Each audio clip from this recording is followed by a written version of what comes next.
ఇప్పుడు చాలా మంది రోడ్ పైన పడిపోతుంటారు, ఇలా జరుగుతూ ఉంటాయి కదా చిన్న చిన్న ఇన్సిడెంట్స్. అలాంటివి ఏమన్నా చూసారా ఇన్సూరెన్స్ తీసుకొని? ఇన్సూరెన్స్ తీసుకొని నేను చాలా చూసాను. నా ఓన్ ఫ్యామిలీలోనే 2 సంఘటనలు జరిగాయి మేడం. ఓకే. ఒకటి నా డాటర్ 2022లో ఆటో నుంచి ఆడుతూ ఆడుతూ పిల్లలు ఆడుతూ పాటు కింద పడిపోయింది. ఓకే. సో 4 హెడ్ దగ్గర ఇక్కడ కట్ అయినాయి మొత్తం. సో దగ్గరలో ఉన్న హాస్పిటల్స్ తీసుకెళ్ళాము. వాళ్ళు అక్కడ ఆ టైంలో వాళ్ళ దగ్గర ఆ ఫెసిలిటీ లేకుండే, అంటే పిల్లల డాక్టరు పీడియాట్రిషియన్ ఏదైతే అంటారో ఆ ఫెసిలిటీ లేకుండే వాళ్ళ దగ్గర. ఓకే.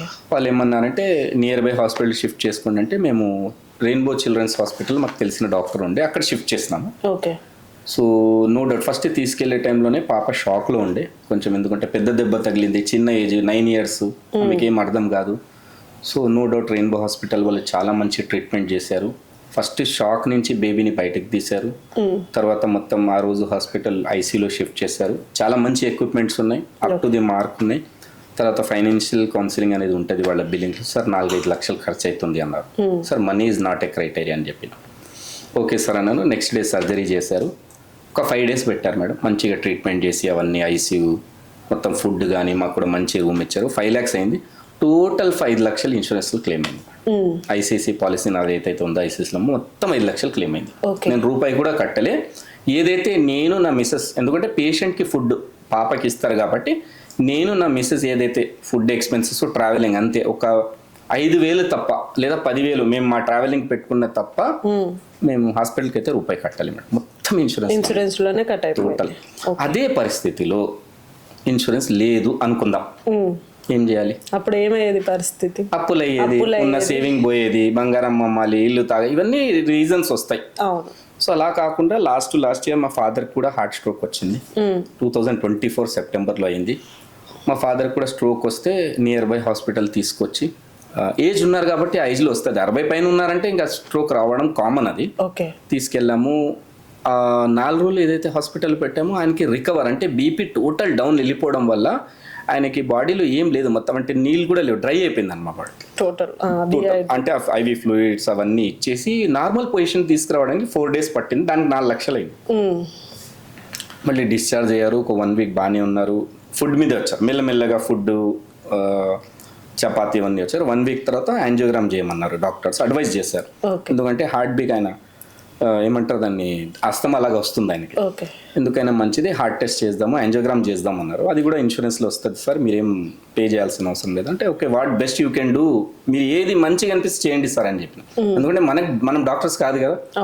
చేశారు వాళ్ళు, చేసి సార్ 3 blockages ఉన్నాయి, 90% బ్లాకేజ్ ఉన్నాయి, ఎప్పుడైనా మళ్ళీ స్ట్రోక్ రావచ్చు, మనిషి పోవచ్చు అన్నారు. ఎందుకంటే ఫస్ట్ స్ట్రోక్ వచ్చింది, లక్కీగా బతికారు, నెక్స్ట్ స్ట్రోక్ వస్తే మనిషి పోతారు.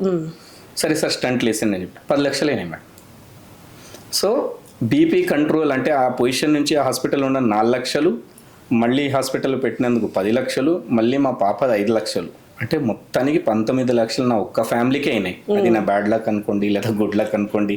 ఓకే ఇన్సిడెంట్ అయితే అయ్యింది, ఇద్దరు బతికారు, మంచి క్షేమంగా ఉన్నారు, వేరే రీజన్. కానీ ఇదే పొజిషన్ నాకు ఇన్సూరెన్స్ ఉంది కాబట్టి నేను బతకగలిగాను, సర్వైవ్ అవ్వగలిగాను. ఇదే 19 లక్షలు నేను క్యాష్లో పెట్టగలనా? ఆలోచన పెట్టలేము. మీరైనా నేను ఎవరైనా పెట్టలేరు.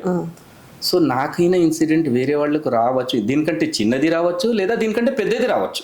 Amount is not a criteria. 10 లక్షలు రావచ్చు. ఈ రోజుల్లో మనం 10 లక్షలు వస్తే కూడా బేర్ చేయగలరా? చేయలేము, ఇప్పుడున్న పరిస్థితుల్లో చేయలేము. సో నా మనవి ఏంటంటే అందరికీ ఒక 10 లక్షల పాలసీ, స్తోమత ఉంటే 50 లక్షల పాలసీ, యాక్సిడెంటల్ పాలసీ తప్పనిసరిగా తీసుకోవాలి, తప్పదు. మనము 2 మెతుకులు తక్కువ తిన్నామా? ఇప్పుడు ఈ రోజుల్లో చూడండి మీరు, మనం పెళ్ళిళ్ళకి ఒక 50 లక్షలు లేదా 40 లక్షలు ఫారెన్ ట్రిప్స్కి పెడుతున్నాము, షాపింగ్లకి పెడుతున్నాము, ఫోన్లకి 2 లక్షలు పెడుతున్నాము. 2 ఫోన్లు ఇంట్లో ఉన్నాయంటే 1.5 lakh 3 లక్షలు ఫోన్లకు పెడుతున్నాం. పెట్టండి, కాదని ఒక 30,000 పెట్టి ఇన్సూరెన్స్ తీసుకోండి. అంత పెద్ద ఫోన్లు పెట్టండి, ఒక 30,000 ఇన్సూరెన్స్. మన హెల్త్కి పెట్టుకోలేమా? ఆలోచించండి మీరు. ఒక ఫోన్ పెట్టే ఒక 30,000 పెట్టి బండికి పెడుతున్నాం, బండికి ఏది లేదు, దానికి విలువ లేదు, ఏం లేదు, మనం నడుపుతాం, దానికి ఇన్సూరెన్స్ ఉంది, మనకి లేదు. మీరు ఇన్సూరెన్స్ లేకుండా బండి బయటికి తీయలేరు మేడం. కానీ మనకి మాత్రం ఇన్సూరెన్స్ లేదు. అమూల్యమైనది మన జీవితం, మనకి ఇన్సూరెన్స్ లేదు.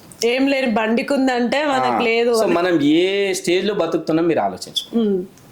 సో ప్రేక్షకులకు నేను అదే చెప్తున్నాను, మీరు ఏదైనా తీసుకోండి, మినిమం 10 లక్షల నుంచి 50 లక్షల ఇన్సూరెన్స్. ఎందుకంటే ఇప్పుడు నేను చూస్తున్నాను ఒక టైంలో 3-4 లక్షల ట్రీట్మెంట్, ఇప్పుడు 50 లక్షలు, 60 లక్షలు, 70 లక్షలు కూడా వస్తున్నాయి. ఇంచుమించు 10-20 లక్షలు కామన్ అయిపోయింది మేడం. అవును.